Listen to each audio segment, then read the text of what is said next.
ես քիչ առաջ հակակոռուպցիոն կոմիտեի եւ ԱԱԾ-ի համատեղ գործողությունների արդյունքում հրապարակած ձայնագրություն ընդհատված հիշողկեքից այսօր փողուզիչ տվին ընձի միլիոնը տվել են, Սամվել Կարապետյանը կոնկրետ փող է բաժնում, մեծահարուստ է, այդ փողերը որ բաժնում է ում ջանից պիտի հանի։ Տիկին Մելյան, նմանատիպ ձայնագրություններ գրեթե ամենօրյա ռեժիմով են տարածվում եւ փաստորեն հիմա նաեւ հակակոռուպցիոն կոմիտեն համագործակցում է ԱԱԾ-ի հետ։ Ինչի մասին են այս ամենօրյա ձայնագրությունները, օրինակ իշխանությունը ասում է, ընտրակաշառքի մասին են պարզ լսվում է, դուք հերքում եք, բայց եթե իսկապես որևէ ընտրակաշառքի դեպք չկա, որևէ այսպես խախտումներ չկան այդ ձայնագրություններում, ինչու է գրեթե բոլոր ձայնագրություններում նշվում, որ այս բաց կապով է, զանգել այդքան ասեցինք բաց կապով մի խոսել, ձայնագրություններից մեկում նաև Գոհար անունն է լսվում, ես չգիտեմ դա դուք չեք խնդրեմ անդրադառնալ նաև դրան, ինչպես նաև Ալեն Սիմոնյանը օրերս Պատերքի զրույցում անդրադառնալով այս ձայնագրություններին ասաց, որ դրանք պետք է կոնկրետ հետևանքներ ունենան, իրավական նկատի ունենալով, ինչի մասին է խոսքը, արդյոք մտածում եք, որ այս մասով հնարավոր է նաև առանձին քրեական վարույթ նախաձեռնել հենց այս դեպքով, այս դրվագով, եւ կխնդրեմ ասեք, թե ինչ փուլում է Սամվել Կարապետյանի քաղաքացիություններից հրաժարվելու հարցը, քանի որ վերջերս նա կոնկրետ չէր պատասխանել մեր այդ հարցին, Շնորհակալ եմ հարցադրման համար ու իրապես շնորհակալ եմ, որ այս հարցը բարձրացրեցիք, որովհետև կուզեի անդրադառնալ։ Տեսեք, մենք այս ձայնագրությունների հետքերով եւս դիմում ենք միջազգային գործընկերների, որովհետև սա խայտառակ միջամտություն է մեր քաղաքական ուժի նկատմամբ եւ սա ակնհայտ կերպով թիրախավորում է մեզ։ Նախ առաջին հերթին հայտարարություն անեմ ու պնդում կատարեմ, մենք բնավ կարիք չունենք կաշառք բաժանելու, որովհետև այն բնական հոսքը դեպի մեր քաղաքական ուժ, եթե տեսնում եք, այդ չի ենթադրում կաշառք, ինչի համար կաշառք բաժանենք, հա, մարդիկ ինքնաբերաբար մեծ սեր հարգանք են վայելում ու գալիս են այս անգամ այս ճնշումների պարագայում անդամագրվում են մեզ, այդ մեկ ու դրա մասին վկայում են այն բազմամարդ հավաքները, որոնց դուք ականատես եք լինում։ Հիմա շարունակեմ։ Նախ դուք տեսեք պնդում կատարեցիք, հա, լինելով լրագրող, ինչը անաչառություն է ենթադրում եւ ես շատ կուզեի, որ հենց զանգվածային լրատվության միջոցների ներկայացուցիչները եւս գնան այս ձայնագրությունների հետքերով։ Ցանկացած նախաքննություն, եթե դուք բացեք հակակոռուպցիոն կոմիտեի կայքէջը հայտարարությունների բաժինը, որևէ գործով սենց հրատապություն չեք տեսնի, հա, որ ինչ որ ձայնագրություն են բացահայտում կամ գործի քննության հետքերով գնում են ու անմիջապես տենց մի քանի ժամվա կտրվածքով հայտարարություն են տարածում եւ այդտեղ կանգնում է ակնհայտորեն ես շատ ցավում եմ, որ իմ երկրում իրավապահ մարմինները, որոնք ունեն շատ կարևոր առաքելություն, առավել եւս հանցավորության նման աճի պարագայում, իսկ 18 թվականի 25 թվական համադրությամբ մենք մարզեր այցեր կատարելուց հանում ենք ցուցիչներ, հանցավորությունը տենց մարզ չկա, որ գոնե առնվազն 2 անգամ ըստ հանցագործությունների տեսակի աճած չլինի։ Ես ցավում եմ, որ իրավապահ մարմինները այդքան ռեսուրսներ ավելացնելու համատեքստում, ինչը կենթադրեր հանցագործության նվազում, հակառակը հանցագործության աճ են թույլ տալիս գրանցել, որովհետև ամբողջ իրավապահ մարմինների ռեսուրսը այս տարիների ընթացքում առավելապես ուղղված է ընդդիմախոսներին ճնշելու։ Հիմա դուք հղում կատարեցիք մի ձայնագրության, չէ՞։ Արդյոք այդ ձայնագրության հավաստիությունը արձանագրված է։ Արդյոք այն անցել է փորձաքննության։ Արդյոք ովքեր են այդ ձայնագրության մեջ խոսող անձինք։ Արդյոք նրանք սադրիչներ չեն։ Արդյոք ընդհանրապես ապացուցվել է այդ մարդկանց առնչելիությունը մեր քաղաքական ուժին։ Այս 5 հարցներ ունեն ոչ պատասխան։ Ու մենք արդեն նախորդ տարի հնարավորություն ենք ունեցել Սրբազան պայքարի գործով ականատես լինելու էլի մի շատ հնչեղ հայտնի ձայնագրության, որը շուրջ 1 ամսից ավելի շրջանառվեց, հետո փաստաբանները կաշկանդված լինելով նախաքննության գաղտնիքով չէին կարողանում նյութեր հրապարակել։ Հենց արդեն նախաքննության փուլը ավարտվեց ու դատարան փոխանցվեց գործը, փաստաբանները հրապարակեցին, որ այդ հայտնի ձայնագրությունը մի քանի ձայնագրություններից կտրված հատվածներ են, որոնք խմբագրվել են մի ձայնագրության մեջ։ Արդեն մենք ունենք փաստացի իրավիճակ, որ քաղաքական գործով խմբագրված ձայնագրություն էր հրապարակվել մանիպուլատիվ նպատակով։ Հիմա հակակոռուպցիոն կոմիտեի ձայնագրությունները կարող եք ասել ինչի համար են ծառայում։ Ուրեմն ամեն առավոտ, ասեմ ավելին, մենք տես չենք հրապարակում նաև այն ահռելի միջամտությունները մեր քաղաքական ուժի, մեր գրասենյակների նկատմամբ, որոնք տեղի են ունեն, որովհետև անգամ այդ միջամտությունների պարագայում մեր հանդեպ հոսքը մարդկանց ավելի է ուժ գնանում, որովհետև փոքր երկիր ենք, փոքր քաղաքներ ենք, փոքր գյուղեր ենք։ Երբ որ ապօրինաբար գալիս են 10-20 մարդու բերման են ենթարկում, ձերբակալում են, այն գյուղը վրդովումը չի հանդուրժում այդ 10-20-ի փոխարեն 100-200-ը գալիս են մեզ աջակցելու։ Հիմա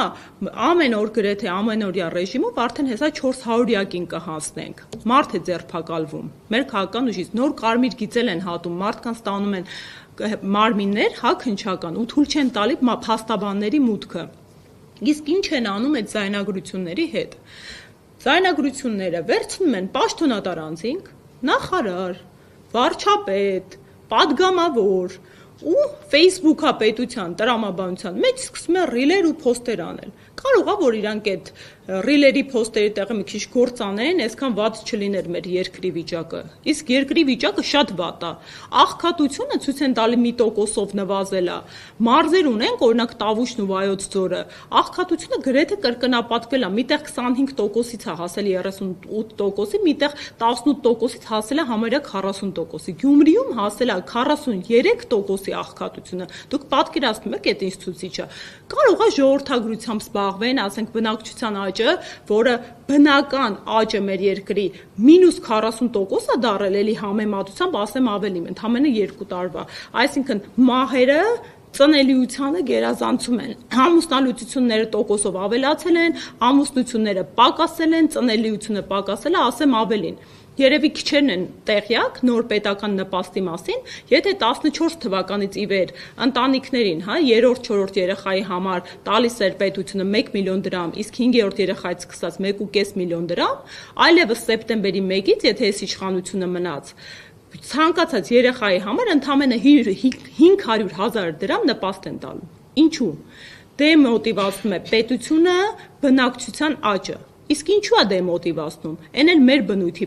ազգերի համար, որոնց բնակչության նվազումը կարող է ճակատագրական ելք ունենալ։ Հիմա որ ասեմ 300,000 ադրբեջանցի, կասեն մտածածին թեզ է։ Իսկ ում մտածածին թեզն է, այդ որտեղից ենք վերցրել։ Ալիևը ասում է, իրենք հաստատում են։ Ադրբեջանը չի ըստ այսօրվա իշխանության տրամաբանության մեր անվտանգության երաշխավորը։ Իսկ մեր բնակչությանը ինչ որ մեկը իրազեկել պատմել է, որ Ալիևի հովանավորությամբ Արևմտյան Ադրբեջանի համայնք է ստեղծվել։ Այդ մարդիկ գնում են կազմակերպություններ են, միջազգային կառույցներում մակում եւ մնացած կառույցներում ելույթներ են ունենում, հայտարարություններ են տարածում ու պահանջում են Արևմտյան Ադրբեջանի վերականգնումը։ Իսկ ինչ որ մեկը մեր հայերից ներկայացրել է, որ այդ Արևմտյան Ադրբեջանը ադրբեջանցիների տրամաբանությամբ այդ թվում Երևանն է։ Իսկ ինչ որ մեկը ասել է, որ այդ մարդիկ, երբ որ այդտեղ եթե թեկուս այն կոնտեքստով են գնում, որ ինչ որ ժամանակ ապրել են, իրանք փոխհատուցումներ են ստացել, իրանք իրենց կամքով լքել են արցախահայության պես ցեղասպանության չեն ենթարկվել ու բռնի տեղահանվել։ Օրինակ այդ նույնը ոնց որ մենք հիմա Կիրովաբադ վերադառնալու պահանջատիրությամբ ներկայացնենք։ Չունենք չէ՞ տենց պահանջատիրություն։ Ուզում եմ ասել ինչի եմ այս համադրությունները բերում։ Այդ հակակոռուպցիոն կոմիտեի ձայնագրությունները մտածածին են, իրենք միակ նպատակը ունեն մեր քաղաքական ուժի հանրային ընկալումը որոշակիորեն հարվածելու, հեղինակազրկելու, բայց կրկին ասում եմ, հո այս երկիրը փոքր է, մարդիկ իրար ճանաչում են, եղելության մասն է շատ լավ գիտեն։ Այդ միակ նպատակը կատարում են մարդուն, ով Facebook-յան իրականությունում ապրում, իր իրականությունը մանիպուլացնելու, ինչը չեմ կարող չհերքել, այս իշխանության մոտ հիանալի ստացվում է։ Մի բանում իրենք շատ հմուտ են, դա մեդիա դաշտում մանիպուլյացիաներ կատարելուն ու հավասարը չունեն։ Մենք ճշմարտախոսության կանխավարկածով ենք գալիս ու կրկին ասում եմ, թող օբյեկտիվ քննություն իրականացնեն։ Չի կարելի իրավապահ մարմիններին ծառայեցնել նման արհեստական միջամտությունների։ Բացկապի մասին չխոսեցիք։ Բացկապ։ Կրկին եմ ասում, օրինակ եթե սադրիչ է, հատուկ ասում է, վայ բացկապով զանգի։ Ասում եմ, դուք գիտեք ովքեր են այդ ձայնագրության մասնակիցները։ Ես չգիտեմ։ Ես այդ ձայնագրություն, իսկ ասում եք գոհար անունա տրվել, մեր քաղաքականությունում 2 գոհար կան, կարող է հատուկ տրվում մեզ թիրախավորելու նպատակով։ Արդյոք դա հաշվի չեք առնում։ Կրկին ասում եմ, այդ ամենը պետք է փորձաքննվի, այս երկիրը ի վերջո գոնե թղթի վրա իրավական ու ժողովրդավար է, իսկ այդ ամեն ինչ հիմա իրենք անում են, դա այդ ժողովրդավարության ու